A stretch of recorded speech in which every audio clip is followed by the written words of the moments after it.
Hello' guys, মই আহিছোঁ মোৰ খুৰাৰ গাঁৱলৈ আৰু ইয়াতে চাওক এনেকুৱা ধুনীয়া এটা পৰিৱেশ। পথাৰৰ মাজত এটা মেজি ঘৰ বনাইছে আৰু অসমীয়া মানুহে যিহেতু 14 তাৰিখে মাঘৰ বিহু খায় আৰু বড়ো সম্প্ৰদায়ৰ লোকসকলে 15 তাৰিখে খায়, গতিকে 15 তাৰিখে মই আহি গ'লোঁ মোৰ খুৰাৰ গাঁৱলৈ আৰু ইয়াতে বহুত ফূৰ্তি কৰিলোঁ। এয়া বায়ে ফটো উঠি আছে আৰু ময়ো ফটো উঠিবলৈ ফুল এপাহ লগাবলৈ চেষ্টা কৰিলোঁ, কিন্তু ফুলপাহ নৰখিলে।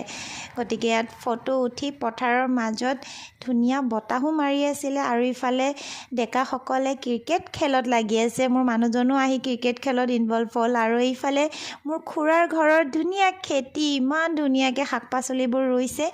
ঘৰৰ শাক পাচলিৰ সোৱাদেই বেলেগ। আৰু ইফালে খুৰীয়ে নিজৰ হাতেৰেই বনোৱা পিঠা আৰু লগতে গাখীৰ চাহ, এয়া ভণ্টিও খাইছে আৰু ভাগিনজনীও খাই আছে। মইতো আৰু গাখীৰ চাহৰ পাগলী, ময়ো একাপ খাই দিলোঁ। আনচি কোচত বহি চেণ্টাৰ ফ্ৰেছ